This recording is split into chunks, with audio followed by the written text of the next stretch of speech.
Assalamualaikum Assalamualaikum warahmatullahi warahmatullahi wabarakatuh. wabarakatuh. Assalamualaikum warahmatullahi wabarakatuh. Perkenalkan, nama saya Nadia Raswara. Nama saya Siti Amelia Fasha. Nama saya Irna Marwah. Saya Miftahul Khaira Kami dari dari Program Studi Teknologi Pendidikan Universitas Pendidikan Indonesia.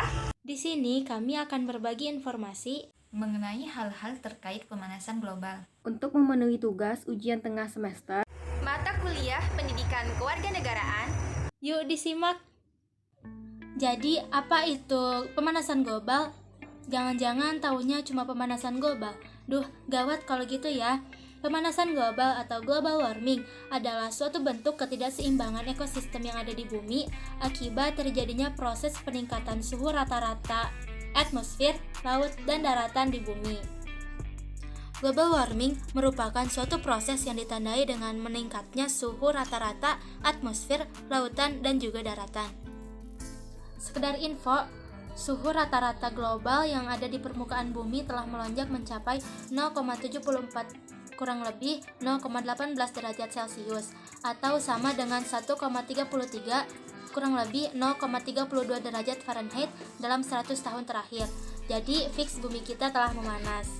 Baiklah, saya akan menjelaskan ciri-ciri dari pemanasan global.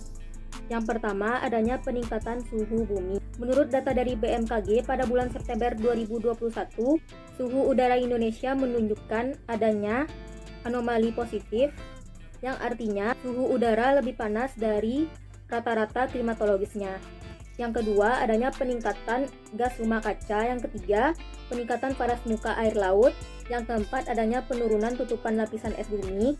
Dan yang kelima, munculnya penyakit baru dan meningkatnya risiko kesehatan. Seperti yang kita ketahui, pandemi COVID-19 belum berakhir, tetapi varian dari virus tersebut malah bertambah banyak.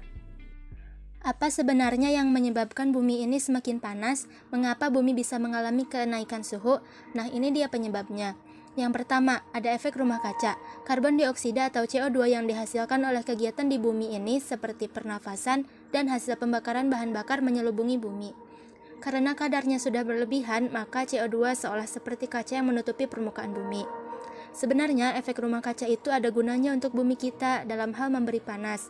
Jika tidak ada efek rumah kaca, maka bumi akan diselimuti oleh dingin. Kebayang dong kalau bumi ini dingin?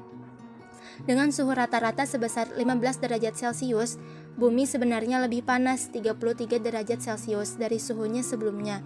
Andaikan tidak ada efek rumah kaca, suhu bumi hanya minus 18 derajat Celcius, sehingga es akan menutupi seluruh permukaan bumi. Karena efek inilah bumi menghangat, namun jika kadar berlebihan, maka akibatnya terjadilah yang dinamakan pemanasan global. Nah, yang kedua ada efek umpan balik. Selain efek rumah kaca, efek umpan balik juga memberi pengaruh pada pemanasan global. Umpan balik di sini contohnya adalah penguapan air. Proses pemanasan selain menghasilkan karbon dioksida, juga menghasilkan uap air. Contohnya, reaksi pembakaran hidrokarbon. Semakin banyak pemanasan yang terjadi akibat efek rumah kaca, karbon dioksida semakin melimpah, uap air yang membumbung ke atmosfer. Uap air itu sendiri ternyata memberi efek rumah kaca seperti gas CO2. Pemanasan yang terus terjadi itu menambah jumlah uap air secara terus-menerus, hingga akhirnya tercapai kesetimbangan konsentrasi uap air. Lamanya umpan balik perlahan mengingat CO2 di atmosfer betah dan berumur panjang. Nah, untuk penyebab yang terakhir adalah variasi matahari. Variasi matahari adalah perubahan jumlah energi radiasi yang dilepaskan oleh matahari. Variasi matahari dipengaruhi siklus matahari 11 tahunan menurut siklus bintik merah, selain fluktuasi lainnya yang tidak periodik. Adanya dugaan bahwa adanya variasi matahari disebabkan oleh umpan balik dari awan telah memberi andil dalam pemanasan saat ini.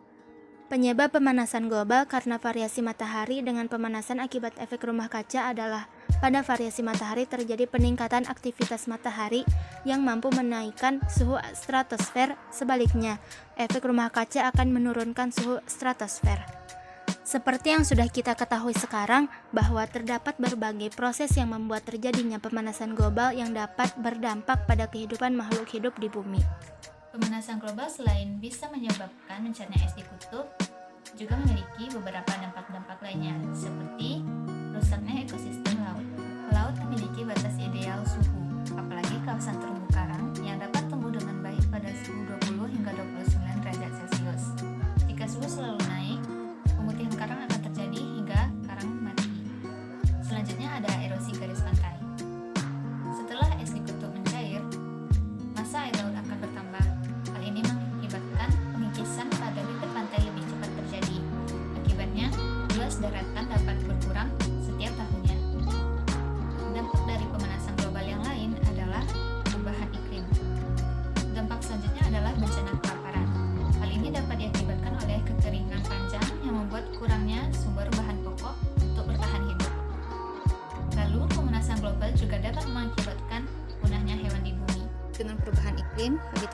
lama-kelamaan juga akan mengalami perubahan. Ini membuat hewan sulit beradaptasi. Dalam mengatasi pemanasan global, sebetulnya masih belum ada cara yang pasti. Namun, untuk mengurangi efek penyebab dari pemanasan global masih mungkin dilakukan. Menurut penjelasan sebelumnya mengenai gas rumah kaca, yang menjadi penyebab terjadinya pemanasan global dapat menghasilkan gas karbon dioksida. Hal ini tentunya dapat menimbulkan ketidakseimbangan antara oksigen dengan karbon dioksida. Ada dua pendekatan yang mungkin dilakukan untuk mengurangi peningkatan gas rumah kaca, yaitu sebagai berikut. Cara pertama yaitu menghilangkan karbon. Cara menghilangkan karbon adalah dengan menyimpan karbon tersebut. Karbon di sini ditujukan kepada karbon dioksida. Cara yang paling mudah dan efektif adalah melakukan penanaman tanaman kembali atau memelihara tanaman hijau, reboisasi, terutama tanaman muda. Pohon atau segala macam tumbuhan bernafas dengan menghirup karbon dioksida lalu mengeluarkannya dalam bentuk oksigen. Dengan melestarikan tanaman, kemungkinan besar karbon dioksida dapat berkurang dan dapat memungkinkan terjadinya keseimbangan antara karbon dioksida dengan oksigen. Cara lainnya dapat meliputi pengurangan kantong plastik, mengutamakan berjalan kaki daripada menaiki kendaraan, dan lainnya seputar pengurangan karbon dioksida. Cara kedua yaitu persetujuan internasional. Kerjasama internasional diperlukan untuk mensukseskan pengurangan gas-gas rumah kaca. Contohnya seperti Protokol Kyoto. Singkatnya, Protokol Kyoto merupakan perjanjian terikat mengenai menghadapi masalah gas rumah kaca yang diikrarkan oleh 160 negara. Dengan partisipasi dari banyak negara yang menghadapi masalah gas rumah kaca, peluang menghilangnya karbon dapat mungkin terwujud dalam waktu singkat. Mari kurangi Kegiatan yang menghasilkan gas dari efek rumah kaca. stop pemanasan global.